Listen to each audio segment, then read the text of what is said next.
State human right commission से संबंधित महत्वपूर्ण प्रश्न देखेंगे और इस टॉपिक से राजस्थान के लगभग सभी एग्जाम में प्रश्न पूछा जाता है। राजस्थान राज्य मानवाधिकार आयोग से संबंधित महत्वपूर्ण प्रश्न इस प्रकार है। राजस्थान राज्य मानवाधिकार आयोग का गठन कब किया गया? तो ये गठन किया गया 18 जनवरी 1999। राजस्थान राज्य मानवाधिकार आयोग का गठन 18 जनवरी 1999 में किया गया।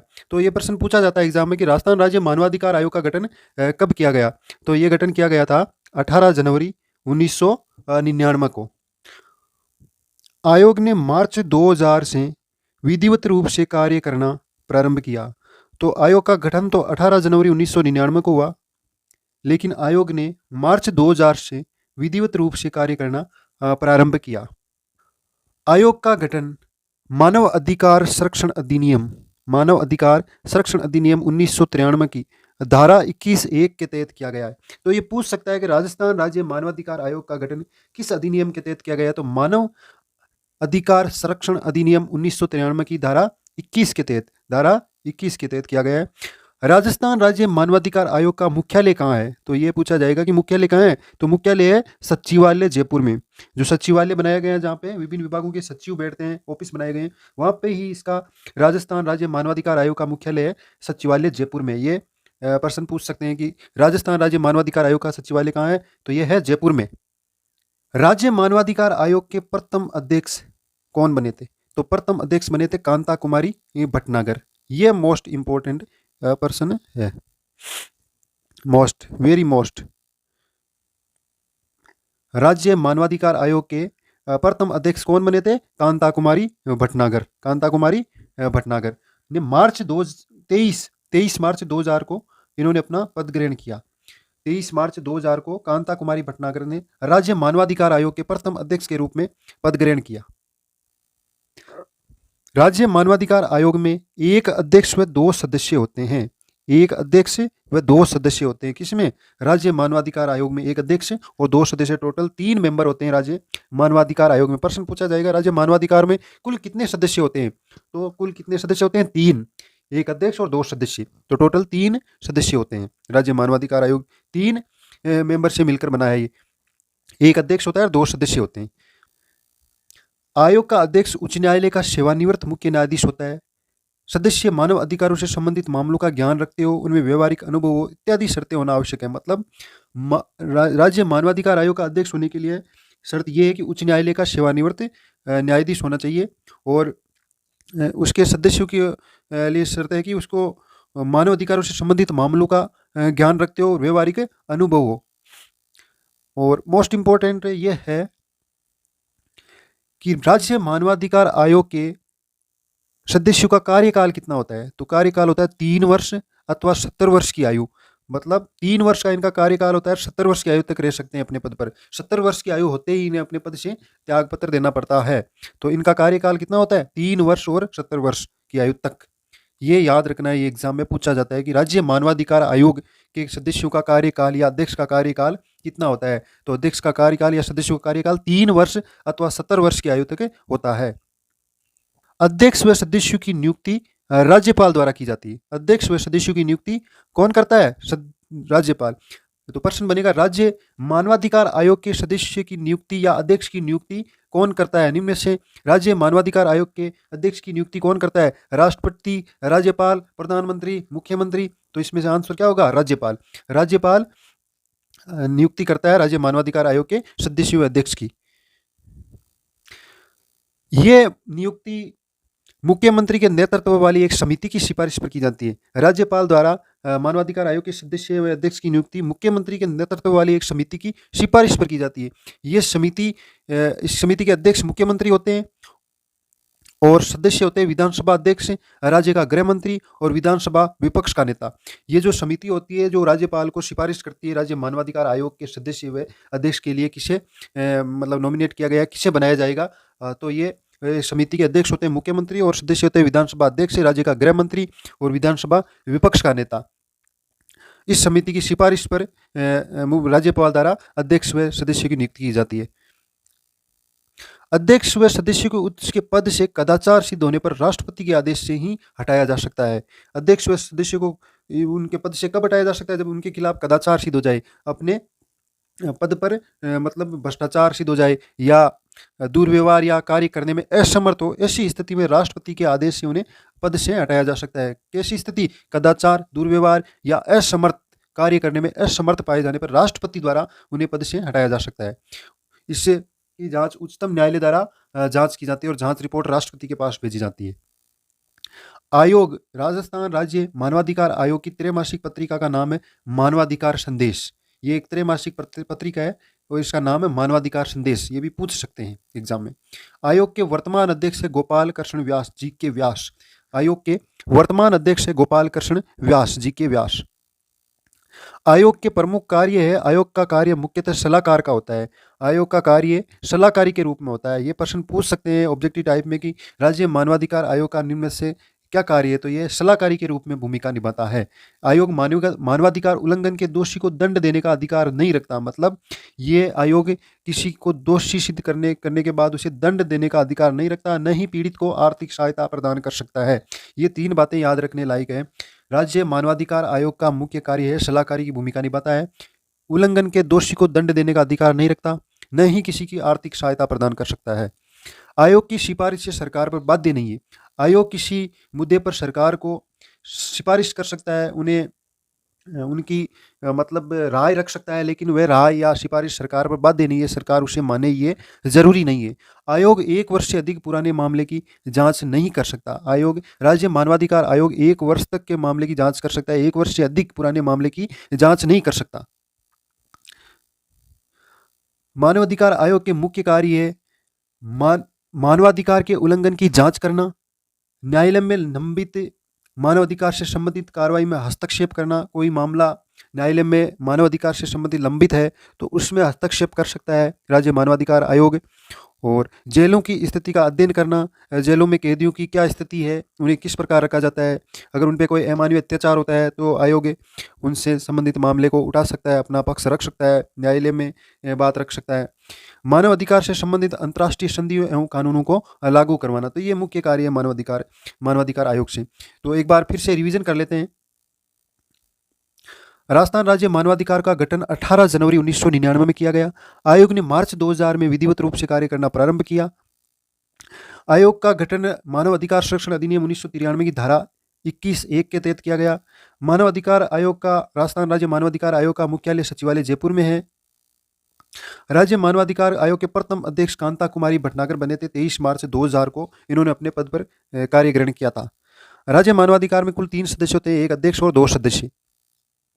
आयोग का अध्यक्ष उच्च न्यायालय का सेवानिवृत्त मुख्य न्यायाधीश होता है तथा सदस्य मानव अधिकारों से संबंधित मामलों का ज्ञान रखते हैं, उनमें व्यवहारिक अनुभव इत्यादि शर्तें होना आवश्यक है। यह सबसे महत्वपूर्ण है कि आयोग का कार्यकाल 3 वर्ष या 70 वर्ष की आयु तक होता है। सदस्य या अध्यक्ष इसका 3 वर्ष तक बना रह सकता है और 70 वर्ष की आयु होते ही उसे अपने पद से त्याग पत्र देना होता है। अध्यक्ष सदस्यों की नियुक्ति राज्यपाल द्वारा की जाती है मुख्यमंत्री के नेतृत्व वाली समिति की सिफारिश पर। इस समिति के अध्यक्ष मुख्यमंत्री होते हैं और सदस्य विधानसभा अध्यक्ष, राज्य का गृह मंत्री, विधानसभा विपक्ष का नेता। अध्यक्ष व सदस्यों को पद से कदाचार सिद्ध होने पर राष्ट्रपति के आदेश से हटाया जा सकता है। उच्चतम न्यायालय द्वारा जांच करने के पश्चात रिपोर्ट राष्ट्रपति के पास भेजी जाती है। दुर्व्यवहार, असमर्थता पाए जाने पर राष्ट्रपति द्वारा उन्हें पद से हटाया जाता है। आयोग की त्रैमासिक पत्रिका का नाम है मानवाधिकार संदेश। आयोग के वर्तमान अध्यक्ष है गोपाल कृष्ण व्यास। आयोग के कार्य मुख्यतः, आयोग का कार्य सलाहकारी की भूमिका होता है। किसी विषय पर ये सरकार को या राज्यपाल को सलाह दे सकते हैं। राज्यपाल द्वारा किसी विषय पर सलाह मांगने पर वह सलाहकारी की भूमिका अदा करता है। आयोग मानवाधिकार उल्लंघन के दोषी को दंड देने का अधिकार नहीं रखता, न ही पीड़ित को आर्थिक सहायता प्रदान कर सकता है। आयोग की सिफारिश से सरकार पर बाध्य नहीं है। आयु 1 वर्ष से अधिक पुराने मामले की जांच नहीं कर सकता। ये मिसप्रिंट हो गया। आयोग 1 वर्ष से अधिक पुराने मामले की जांच नहीं कर सकता। आयोग मानवाधिकार उल्लंघन की जांच करता है। न्यायालय में लंबित मानवाधिकार से संबंधित कार्रवाई में हस्तक्षेप करना, जेलों की स्थिति का अध्ययन करना, मानवाधिकार से संबंधित अंतर्राष्ट्रीय संधियों एवं कानूनों को लागू करवाना। तो ये मानव अधिकार, राजस्थान राज्य मानवाधिकार से संबंधित महत्वपूर्ण तथ्य थे। इनसे बाहर एग्जाम में क्वेश्चन नहीं जाएगा। ये मोस्ट जो भी इनसे बंधित थे वो हमने आपको बताए हैं। राजस्थान लोक सेवा आयोग RPSC के बारे में महत्वपूर्ण तथ्य, महत्वपूर्ण प्रश्न के बारे में अध्ययन करेंगे। हर कंपटीशन एग्ज़ाम, हर परीक्षा में इसके 2 से 3 सवाल आते हैं और उन महत्वपूर्ण प्रश्नों का संकलन लेकर आए हैं आज। तो पहला फैक्ट ये है कि राजस्थान लोक सेवा आयोग एक संवैधानिक निकाय है। हर परीक्षा में लगभग ये प्रश्न पूछा जाता है कि राजस्थान लोक सेवा आयोग किस किस प्रकार का निकाय है? तो ये है एक संवैधानिक निकाय है, इसका गठन संविधान के द्वारा किया गया है। संविधान में इसके अनुच्छेद लिखे गए हैं, उन अनुच्छेदों के द्वारा जो प्रक्रिया बताई गई है, उसके तहत इसका गठन किया गया है। दूसरा फैक्ट है कि राजस्थान लोक सेवा आयोग की स्थापना 20 अगस्त 1949 को जयपुर में की गई थी। जी हाँ, अभी वर्तमान में ये अजमेर में है, लेकिन जब इसका गठन किया गया 20 अगस्त 1949 को, तब ये जयपुर में किया गया था। इसके प्रथम अध्यक्ष एस के घोष थे। इसके प्रथम अध्यक्ष एस के घोष थे। ये भी पूछा जाता है कि राजस्थान लोक सेवा आयोग के प्रथम अध्यक्ष कौन थे? तो एस के घोष थे। राज्य पुनर्गठन के बाद सत्यनारायण राव समिति की सिफारिश पर इससे अजमेर स्थानांतरण कर दिया गया। जयपुर में था 20 अगस्त 1949 को इसका गठन, लेकिन राज्य पुनर्गठन के बाद सत्यनारायण राव समिति, ये समिति का नाम याद रखना, सत्यनारायण राव समिति की सिफारिश पर इसे अजमेर स्थानांतरण कर दिया गया। वर्तमान में आरपीएससी कहाँ है? अजमेर में है। वर्तमान में आरपीएससी का मुख्यालय अजमेर में है। आरपीएससी में एक अध्यक्ष और 7 मेंबर होते हैं, यानी कि कुल 8 इसके सदस्य होते हैं। वर्तमान में आरपीएससी के एक अध्यक्ष होता है और 7 इसके सदस्य, टोटल 8 इसके सदस्य होते हैं। इसके अध्यक्ष में सदस्यों का कार्यकाल 6 वर्ष अथवा 62 वर्ष की आयु तक होता है। मतलब सदस्य का और इसके अध्यक्ष का कार्यकाल 6 वर्ष होता है और अगर 62 वर्ष की आयु हो जाती है तो उसे अपना पद छोड़ना पड़ता है। तो ये इसके सदस्यों का कार्यकाल, ये भी पूछा जाता है कि आरपीएससी के अध्यक्ष का कार्यकाल कितना होता है? तो जनरली हम बहुत सारे सरकारों या अन्य सदस्यों का कार्यकाल 5 वर्ष होता है, लेकिन आरपीएससी का कार्यकाल, आरपीएससी के अध्यक्ष का कार्यकाल 6 वर्ष होता है, आरपीएससी के सदस्यों का कार्यकाल 6 वर्ष होता है। ये बहुत महत्वपूर्ण बात है। और इसके महत्वपूर्ण तथ्य हैं, संविधान के भाग 14 अनुच्छेद 315 से 323 में लोक सेवा आयोग के शक्तियों, इसके गठन और सदस्यों की नियुक्ति इत्यादि का उल्लेख किया गया है। किसमें किया गया है? संविधान के भाग 14 अनुच्छेद 315 से 323 में लोक सेवा आयोग की शक्तियों, इसका गठन और सदस्यों की नियुक्ति इत्यादि का उल्लेख किया गया है। तो संविधान का भाग में 14 में और अनुच्छेद 315 से 323 में लोक सेवा आयोग के गठन और शक्तियों और सदस्यों की नियुक्ति इत्यादि का उल्लेख किया गया है। किसमें किया गया है? भाग 14 और अनुच्छेद 315 से 323 में। अनुच्छेद 315 में उल्लेख किया गया है कि प्रत्येक राज्य के लिए एक लोक सेवा आयोग होगा। इसी अनुच्छेद 315 के तहत राजस्थान में आरपीएससी, राजस्थान लोक सेवा आयोग का गठन किया गया है। कौन से अनुच्छेद के तहत? अनुच्छेद 315 के तहत। मोस्ट इंपोर्टेंट क्वेश्चन है, अनुच्छेद 315 के तहत आरपीएससी का गठन हुआ है। फिर अनुच्छेद 316 में सदस्यों की नियुक्ति, पद अवधि का उल्लेख किया गया है। लोक सेवा आयोग के अध्यक्ष व सदस्यों की नियुक्ति राज्यपाल द्वारा की जाएगी। राज्य लोक सेवा आयोग के सदस्य अपने पद ग्रहण की तारीख से 6 वर्ष की अवधि तक अथवा 62 वर्ष की आयु प्राप्त कर लेने तक अपना पद धारण करेंगे। तो फिर से देखिए, अनुच्छेद 316 में क्या लिखा हुआ है? इसके सदस्यों की नियुक्ति व पद का उल्लेख किया गया है। अनुच्छेद 316 में लोक सेवा आयोग के सदस्यों की नियुक्ति और पद का उल्लेख किया गया, पद अवधि का। तो नियुक्ति कौन करेगा? राज्यपाल, संबंधित राज्य का राज्यपाल इसके सदस्यों व अध्यक्ष की नियुक्ति करेगा और इसके इसके सदस्यों का पदावधि 6 वर्ष अथवा 62 वर्ष की आयु तक है। फिर है अनुच्छेद 317 में लोक सेवा आयोग के सदस्यों को कदाचार के आधार पर राष्ट्रपति के आदेश पर पद से हटाया जा सकता है। अनुच्छेद 317 में लोक सेवा आयोग के सदस्य को हटाने का प्रावधान है। किसके आधार पर? कदाचार के आधार पर, राष्ट्रपति के आदेश पर। राष्ट्रपति ही हटा सकता है आयोग के सदस्य को। अनुच्छेद 320 में लोक सेवा आयोग के कार्यों का वर्णन किया गया है। तो प्रश्न पूछा जाएगा कि किस अनुच्छेद में लोक सेवा आयोग के कार्यों का उल्लेख है? तो अनुच्छेद 320 में लोक सेवा आयोग के कार्यों का उल्लेख किया गया है, जैसे कि परीक्षाओं का संचालन करना, संयुक्त भर्ती स्कीम बनाना, नियुक्तियां, पदोन्नति हेतु अभ्यर्थियों की उपयुक्तता पर राज्य सरकार को परामर्श देना, राज्यपाल के निर्देश पर किसी विषय पर परामर्श देना, ये सभी आरपीएससी के कार्य हैं। तो आरपीएससी से संबंधित जितने भी महत्वपूर्ण तथ्य थे, उन सब पर हमने चर्चा कर ली है। राज्य निर्वाचन आयोग, स्टेट इलेक्शन कमीशन, राजस्थान की राज्य व्यवस्था से संबंधित ये टॉपिक है और इस टॉपिक से संबंधित प्रश्न एग्जाम में पूछे जाते हैं। 1 या 2 प्रश्न इस टॉपिक से पूछे जाते हैं। राजस्थान की राज्य व्यवस्था से संबंधित ये टॉपिक है। तो इसमें हम बहुत ही सीमित शब्दों में बहुत बड़ा पोर्शन कवर करेंगे। और बहुत सीधे सीधे जो परीक्षा में पूछे जाते हैं उन सभी प्रश्नों के बारे में चर्चा करेंगे। राज्य निर्वाचन आयोग, इससे महत्वपूर्ण तथ्य इस प्रकार है। 73वां संविधान संशोधन अधिनियम 24 अप्रैल 1993 के तहत राज्य निर्वाचन आयोग का गठन किया गया है। तो पूछा जाएगा कि राज्य निर्वाचन आयोग का गठन किस संविधान संशोधन अधिनियम के तहत किया गया? तो ये किया गया था 73वां संविधान संशोधन अधिनियम 73 कॉन्स्टिट्यूशनल अमेंडमेंट 24 अप्रैल 1993 के तहत राज्य निर्वाचन आयोग का गठन किया गया। संविधान के अनुच्छेद 243 टे या इंग्लिश में लिखेंगे तो 243 के तहत राज्य निर्वाचन आयोग के गठन का प्रावधान किया गया है। संविधान के अनुच्छेद 243 के तहत राज्य निर्वाचन आयोग के गठन का प्रावधान किया गया है। इसमें संविधान जो निर्वाचन आयोग है उसके लिए जो प्रावधान बनाए गए हैं कि कैसे इसका गठन होगा, कितने सदस्य होंगे, कितना उनका कार्यकाल होगा, क्या कार्य होगा निर्वाचन आयोग के सदस्यों का, इस प्रकार इस अनुच्छेद 243 के अंदर ये वर्णन किया गया है।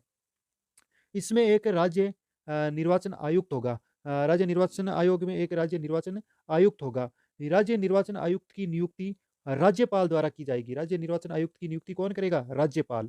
तो प्रश्न बनता है कि राज्य निर्वाचन आयुक्त की नियुक्ति कौन करता है? तो उस राज्य का राज्यपाल। राज्य निर्वाचन आयुक्त का कार्यकाल कितना होगा? 5 वर्ष या 65 वर्ष की आयु पूरी होने पर जो भी पहले होगा वो कार्यकाल होगा। 5 वर्ष मैक्सिमम इसका कार्यकाल होता है। अगर आयु 65 वर्ष पूरी हो जाती है तो फिर उसको अपने पद से हटना पड़ता है। तो राज्य निर्वाचन आयुक्त का कार्यकाल कितना हो जाएगा? 5 वर्ष और अधिकतम 65 वर्ष की आयु। राज्य निर्वाचन आयुक्त को उसके पद से उसी रीति से हटाया जाता है जिस प्रकार से उच्च न्यायालय के एक न्यायाधीश को हटाया जाता है। तो प्रश्न बनता है कि राज्य निर्वाचन आयुक्त के किस प्रकार से हटाया जाता है? तो जिस प्रकार से उच्च न्यायालय के एक न्यायाधीश को हटाया जाता है उसी प्रकार राज्य निर्वाचन आयुक्त को उसके पद से हटाया जाता है। राज्य निर्वाचन आयुक्त संविधान के अनुच्छेद 243 के और 243 जेड ए के अनुसार राज्य का निर्वाचन आयुक्त राज्य की पंचायती राज संस्थाओं एवं शहरी निकायों के सभी निर्वाचन के लिए निर्वाचक नामावली की तैयारी, अधीक्षण, निर्देशन और संचालन के लिए उत्तरदायी होगा। तो राज्य निर्वाचन आयुक्त से संबंधित कार्य बताए गए हैं कि राज्य निर्वाचन आयुक्त पंचायती राज संस्थाओं और शहरी निकायों जैसे नगर पालिकाओं, नगर परिषदों के लिए निर्वाचक नामावली तैयार करना, उनका अधीक्षण निर्वाचनों का उनका निर्देशन करना और निर्वाचन का संचालन करना के लिए उत्तरदायी कौन होगा? राज्य निर्वाचन आयुक्त। और कौन से अनुच्छेद में ये प्रावधान है? 243 के और 243 जेड ए में।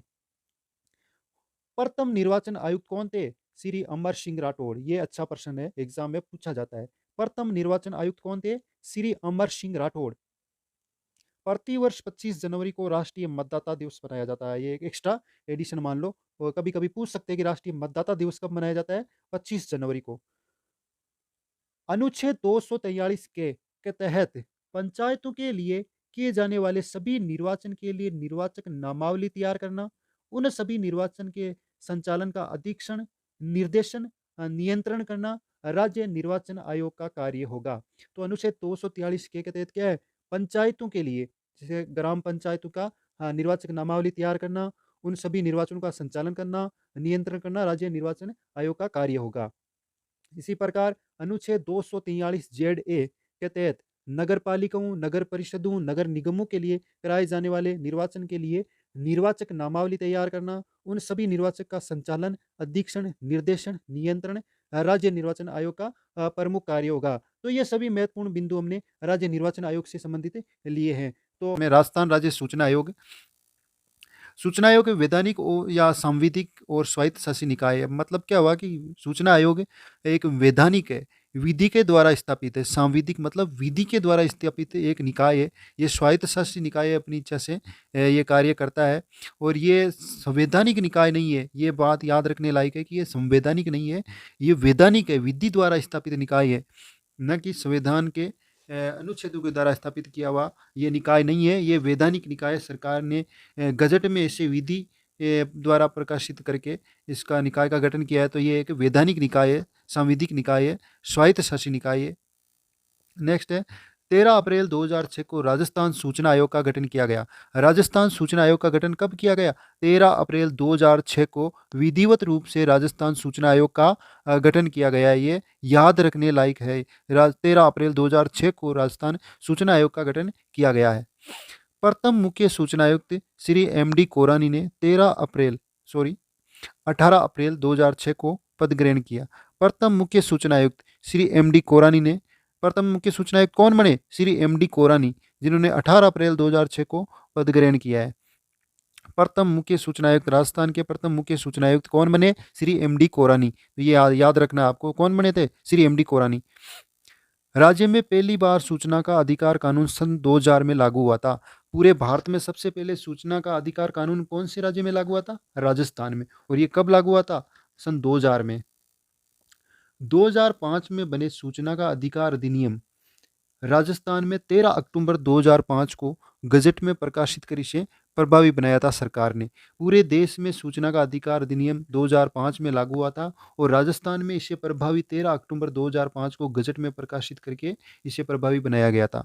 राज्य सूचना आयुक्त व अन्य सूचना आयुक्त, अधिकतम 10 अन्य सूचना आयुक्त हो सकते हैं, की नियुक्ति राज्यपाल द्वारा एक समिति की सिफारिश पर की जाती है। राज्य सूचना आयुक्त व अन्य सूचना आयुक्त, अधिकतम 10 सूचना आयुक्त की नियुक्ति कौन करता है? राज्यपाल, और एक समिति की सिफारिश पर करता है। इस समिति का अध्यक्ष होता है मुख्यमंत्री और अन्य सदस्य होते हैं विधानसभा के प्रतिपक्ष के नेता और मुख्यमंत्री द्वारा मनोनीत कैबिनेट मंत्री।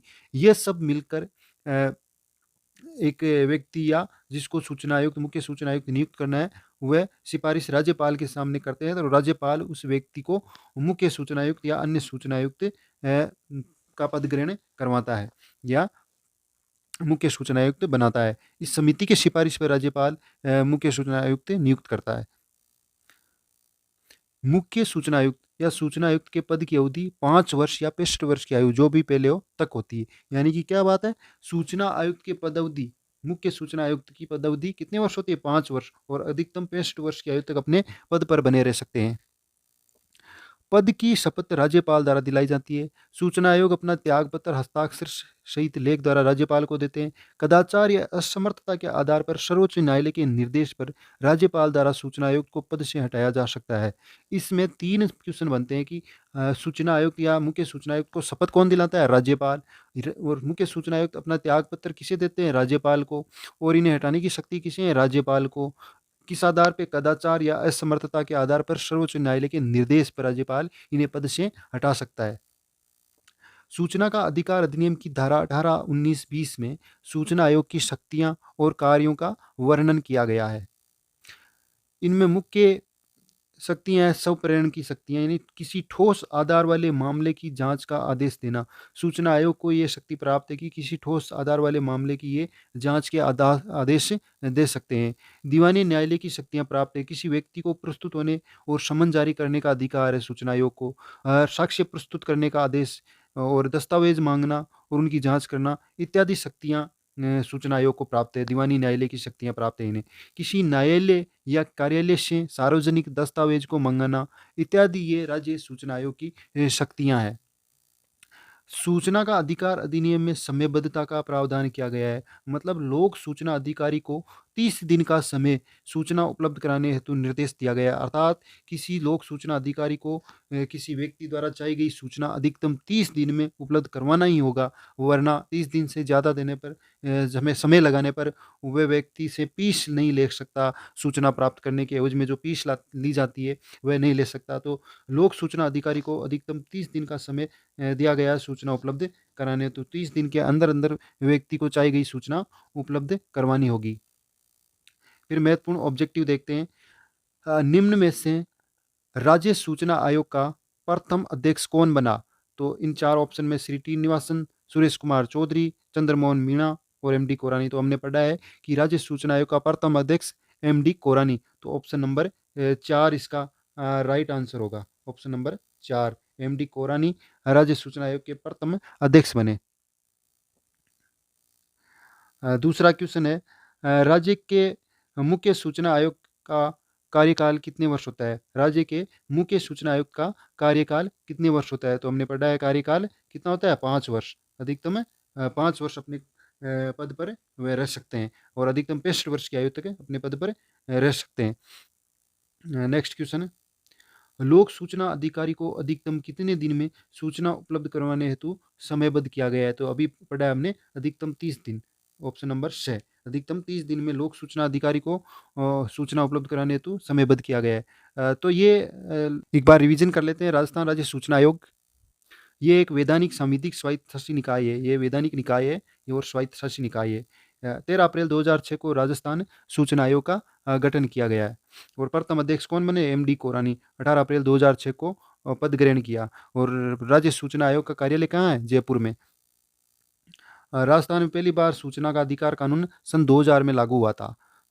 2005 में सूचना का अधिकार अधिनियम पूरे भारतवर्ष में लागू हुआ और राजस्थान में 13 अक्टूबर 2005 को गजट में प्रकाशित कर इसे प्रभावी बनाया गया था।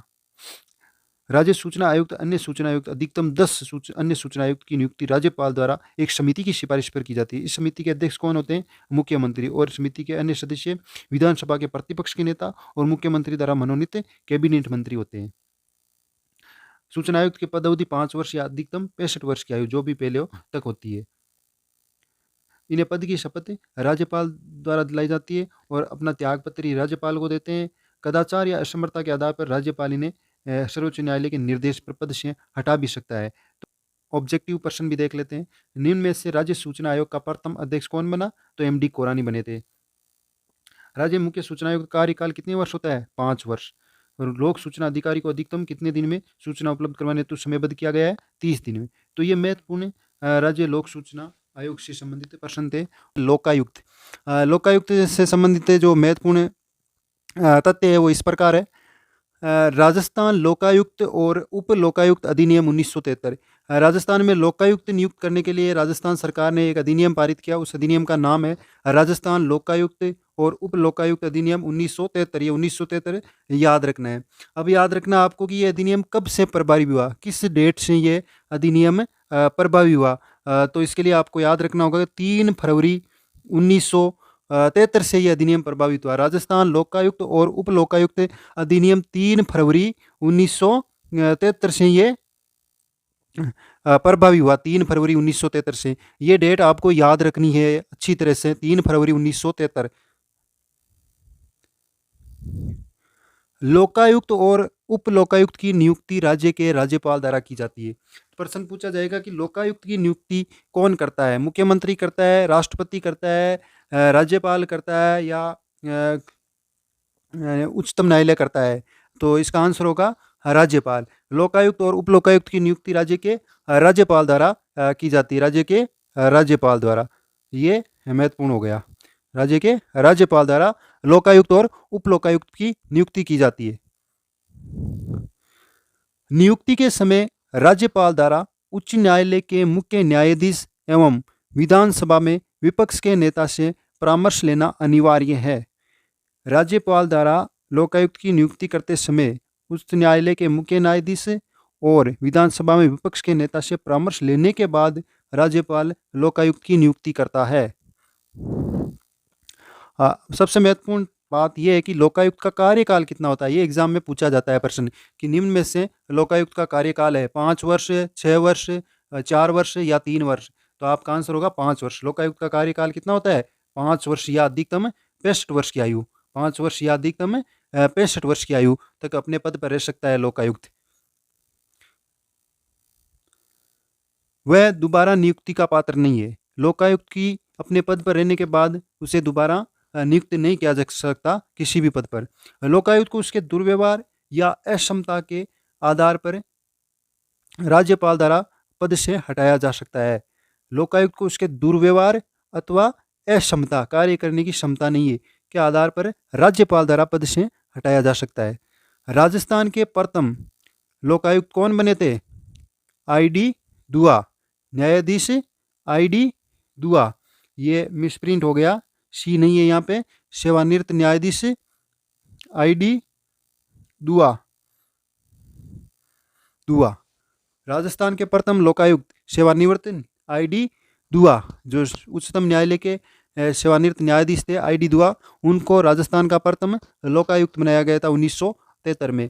और प्रथम उप लोकायुक्त कौन बने थे? के पी ओ मेनन। मेनन। लोकायुक्त का क्षेत्राधिकार मंत्री, सेवक, अधिकारी, सचिव या सार्वजनिक सेवा के पद पर नियुक्त व्यक्ति, सरकारी कर्मचारी, जिला प्रमुख और पंचायत समिति प्रधान, उप प्रधान या उप जिला प्रमुख, इन सभी के विरुद्ध जांच करने का अधिकार लोकायुक्त के क्षेत्राधिकार में आता है। राजस्थान में मुख्यमंत्री लोकायुक्त के अधिकार क्षेत्र से बाहर है। राजस्थान में मुख्यमंत्री लोकायुक्त के अधिकार क्षेत्र से बाहर है। लोकायुक्त मंत्री की जांच कर सकता है लेकिन मुख्यमंत्री की जांच नहीं कर सकता राजस्थान में। लोकायुक्त जांच करने के लिए राज्य की जांच एजेंसियों की सहायता लेते हैं। राज्य सरकार के विभागों से दस्तावेज मांग सकता है। लोकायुक्त जांच करने में सहयोग ले सकता है। लोकायुक्त की सिफारिश केवल सलाहकारी होती है। लोकायुक्त राज्य सरकार को या राज्यपाल को केवल सलाहकारी की भूमिका अदा करता है, सलाह दे सकता है किसी विषय पर या किसी मामले पर। उसकी सलाह बाध्यकारी नहीं है। राज्य सरकार उसकी सलाह माने या राज्यपाल उसकी सलाह माने, ये बाध्य नहीं है। ये उनकी स्वैच्छिक इच्छा है कि राज्य सरकार लोकायुक्त की सलाह या सिफारिश को माने या नहीं माने, उनकी इच्छा शक्ति पर है। लोकायुक्त की सिफारिश केवल सलाहकारी की होती है, बाध्यकारी नहीं है। लोकायुक्त राज्यपाल को अपने कार्य निष्पादन का एक समेकित वार्षिक विवरण देते हैं। लोकायुक्त राज्यपाल को अपने कार्य निष्पादन का एक समेकित वार्षिक विवरण देते हैं। लोकायुक्त राज्य विधायिका के प्रति उत्तरदायी होते हैं। लोकायुक्त राज्य विधायिका के प्रति उत्तरदायी होते हैं। लोकायुक्त की जांच के बाद आरोप सिद्ध हो जाने पर, किसी मंत्री के विरुद्ध अगर लोकायुक्त जांच करता है और आरोप सिद्ध हो जाने पर लोकायुक्त उसे दंड नहीं दे सकता। दंड देने का अधिकार लोकायुक्त को नहीं है, उसकी अनुशंसा राज्यपाल को करेगा। लोकायुक्त को किसी की जांच करने के बाद अगर आरोप सिद्ध हो जाता है तो उसे दंड देने का अधिकार नहीं है, वह सिर्फ अनुशंसा कर सकता है राज्यपाल को। तो ये लोकायुक्त से संबंधित मोस्ट तथ्य थे, हमने आपको बता दिए। इस प्रकार और भी टॉपिक हम लेकर आएंगे। जुड़े रहिए हमसे, सब्सक्राइब करिए हमारे चैनल को, शेयर करिए। धन्यवाद।